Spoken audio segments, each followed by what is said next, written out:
Welcome back to my 19,068 illustrious subscribers. Today, I'm going to tell you guys a story. Yeah, a true story, a crazy story from my life when I was living in China. Now, here's the plan. I want you to sit back, relax, and enjoy this story as I tell it to you, but pay close attention because I'm going to add a lot of different details into the story, and when I'm finished telling the story, I'm going to test and see how closely you were paying attention by asking you a question about a small detail from the story. All right, let's jump in.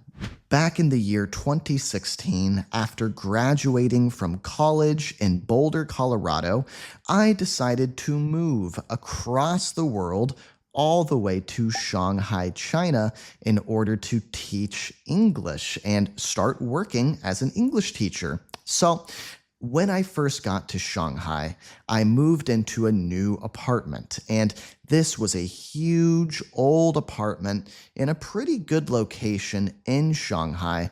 I was downtown, and this apartment was massive. I had 7 roommates, so there were 8 bedrooms in total.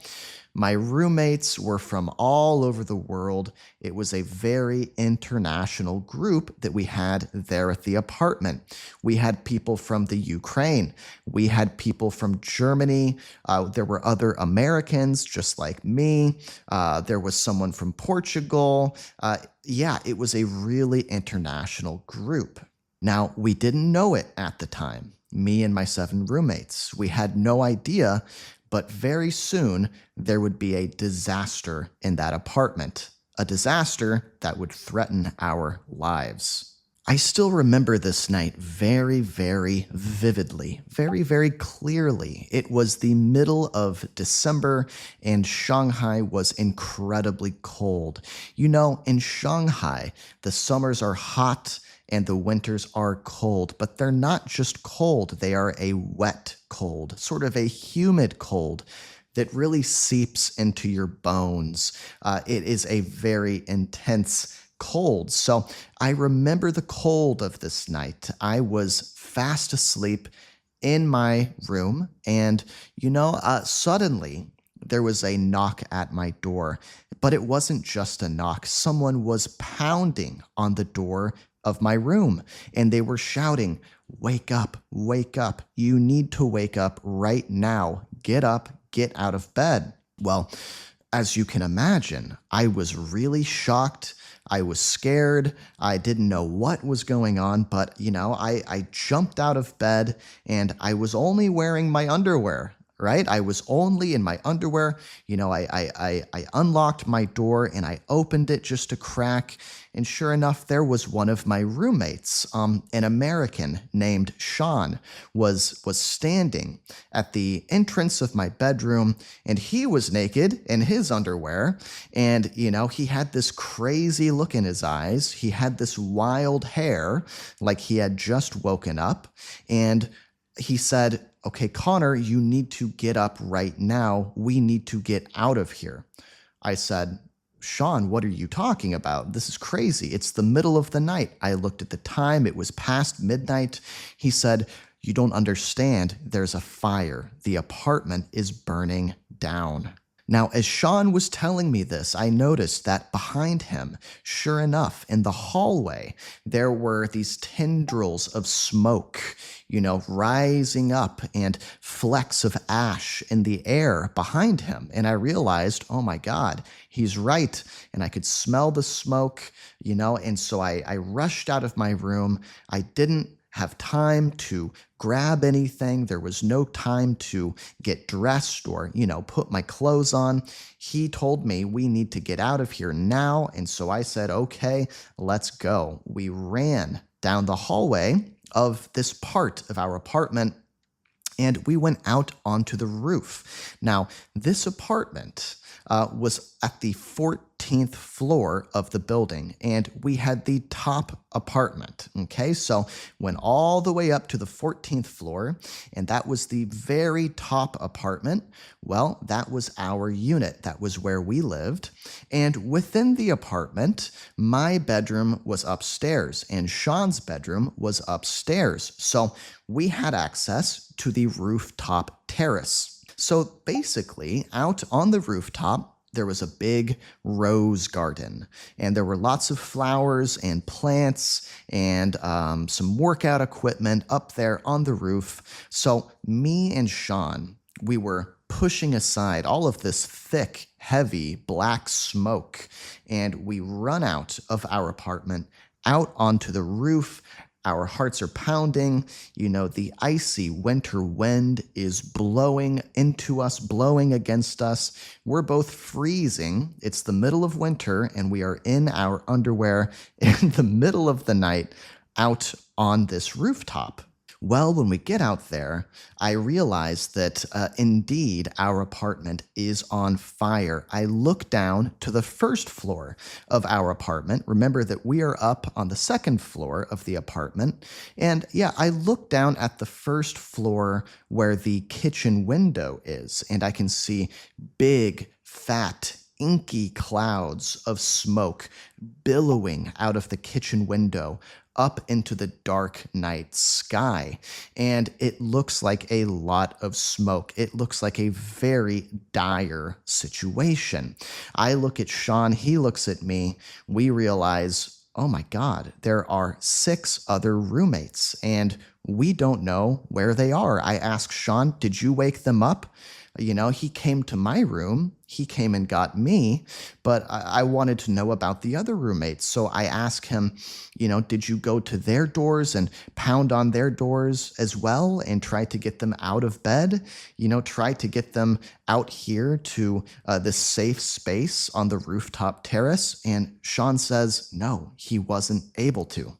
That's because all of the other roommates live on the first floor. I look at him, he looks at me, he says, you know what? I'm going to try and go in and save them. And I say, okay, you know, I'll be waiting here. And if you're not back in 1 minute, I'm going to go in and find you, right? I'm going to go in and make sure that you are okay. So he says, okay.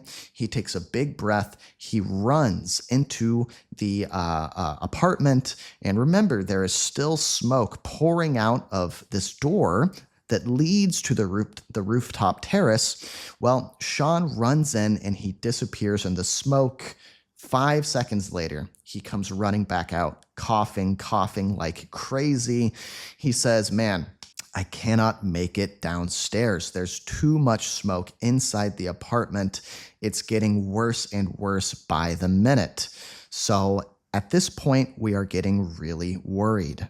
The smoke is getting worse, it's getting heavier, and we are slowly being pushed further and further to the edge of the roof on which we are standing. We're looking around, we are trying to think of what we can do. How can we get out of this situation? Neither of us have our phones with us. We didn't have time to grab them, and it's the middle of the night. We're looking out over the edge of the building all the way down to the ground, and we're realizing that this smoke that is wafting out of the windows of our apartment and up into the night sky, you probably can't even see it from the ground. And we're wondering, does anyone even know this is happening? Is anyone going to come and save us? Well, a couple more minutes go by and the smoke is getting worse. Our hearts are pounding. And for the first time in my life, a thought flashes in my mind. The thought is, am I going to die? I really, sincerely, and truly, for a couple minutes there, was coming to terms with the idea that we might die in China up here on this random rooftop just because we don't have our phones and nobody knows we're in trouble. Now, at this point, we made a pretty crazy decision. We decided to jump from our rooftop to a neighboring building's rooftop. So there was a gap that led all the way down. It fell all the way down to the ground, hundreds and hundreds of feet down. And we decided that the only thing we could do, because the smoke was getting worse, by the minute it was getting worse, we decided the only thing to do was to take our chances and jump over this gap. So that's exactly what we did. Sean went first. He was a lot braver than I was. He had a lot more courage than I was. He jumped over the gap, which was about 4 feet wide, and he grabbed on to the wall of a garden where there were roses and vines growing up this kind of wooden wall on the neighboring building's rooftop. There was this vertical wall with some places you could grab. So he jumped over the gap and he grabbed onto this wall and was holding on for dear life. Then he sidled. He went to the side, climbed around, and went onto some stranger's rooftop. Then it was my turn. And this is probably the most scared I've ever been in my life. I'm very afraid of heights. And before I jumped, I made the mistake of peering over the edge and looking down, down, down, right? And I saw what would happen if I slipped and fell. I saw the hundreds of feet that I would tumble down to my death if I messed this up. Well, I took a step back, I got ready, and then I ran, jumped over the gap, and just like Sean, grabbed onto the wooden wall that was standing in the neighboring building's rooftop garden. I grabbed onto the wall, and I moved around, and jumped down onto this neighboring rooftop's garden. At this point, me and Sean were feeling relieved, okay? We're feeling like we just narrowly escaped death, but we're not celebrating yet because remember, we don't know where our 6 other roommates are. We don't know if they're okay. And we know that the clock is ticking. We need to get help as soon as possible. So what do we do next? We try the door of this random stranger's apartment. We are in their garden, in some random person's garden right now. We try the door handle. Surprisingly, it's open. It's unlocked.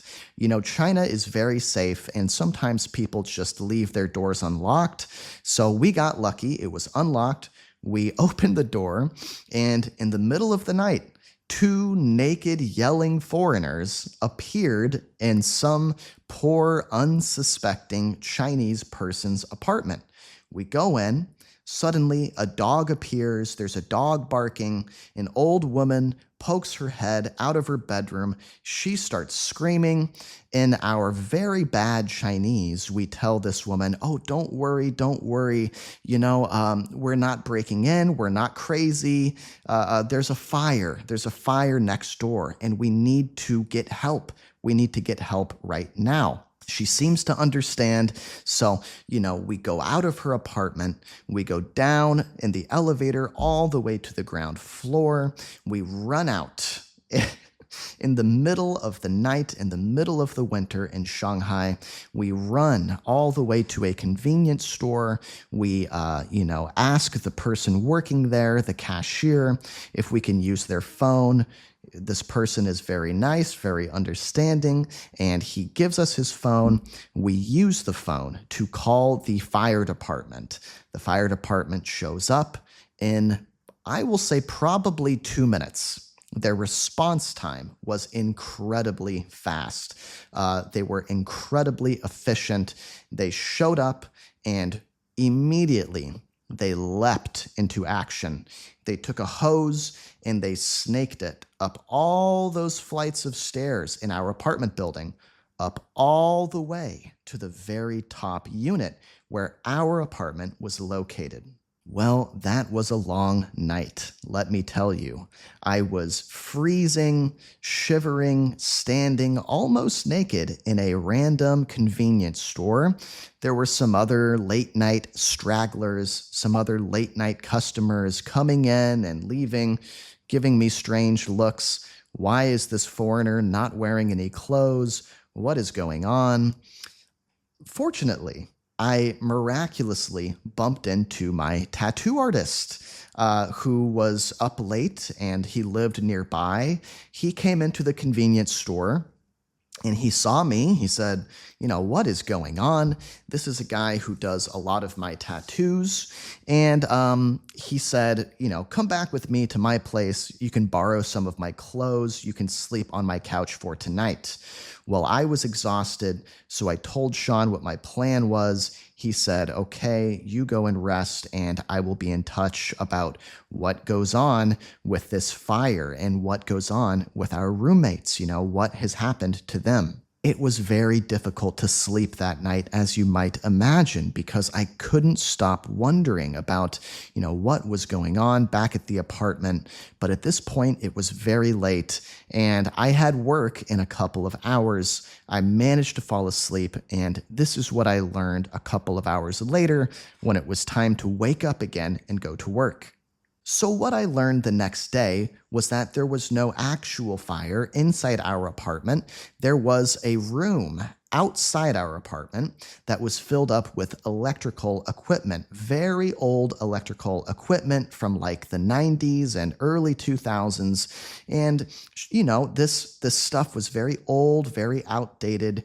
And I guess there was a spark. It caught fire. Okay, so this fire was an electrical fire and produced a lot of very hazardous black smoke that poured in through our front door and painted the inside of our apartment jet black, midnight black. Now, fortunately, very, very luckily, the 6 roommates who lived downstairs in our apartment happened to be away that night. In China, foreigners sometimes become models, good-looking foreigners. It's possible for them to get work as a model pretty easily. And the 6 roommates downstairs happened to all be male models. And so these guys, they happened to be out at a club that night, working a club. Sometimes in China, male models get paid to stand around at a club and just look good and drink their drinks. So fortunately, none of these guys got hurt. They were around the corner at a club and they had no idea this was happening. So in the end, there was nobody hurt, there was no fire damage, only smoke damage. Now, the bad news was that the smoke was so heavy and so intense that pretty much all of our belongings were ruined because everything was painted black, everything reeked of electrical smoke. It was this very nasty, intense smell. So when I showed up to work that next day, I smelled terrible, looked terrible. I had barely slept. I had been drinking cheap convenience store coffee all morning, and I was not in ship shape. I was not looking good. But even though I was tired, even though I smelled like smoke, the most important part was I had survived. I did not die in China, and I lived to this day to be able to tell you guys this story. I have many other crazy China stories. That's just one of them. So if you're still listening, then I have a question for you to check and see how well you were listening, how well you were paying attention to this story. Here's my question for you. On what floor of the building was our apartment? Was it floor number 8, floor number 15, floor number 30? What floor was our apartment on in this story? You can check down in the comments section for the answer to this question. You can also let me know what you thought about this video, what you thought about this story. If you guys like this style of video, a storytelling listening practice video, then let me know down in the comments. Give this video a like and make sure you're subscribed to my channel so you never miss another video. I have lots of more videos for you guys to watch next. Keep going, keep practicing. I'll put one up here on the screen and I'll meet you there.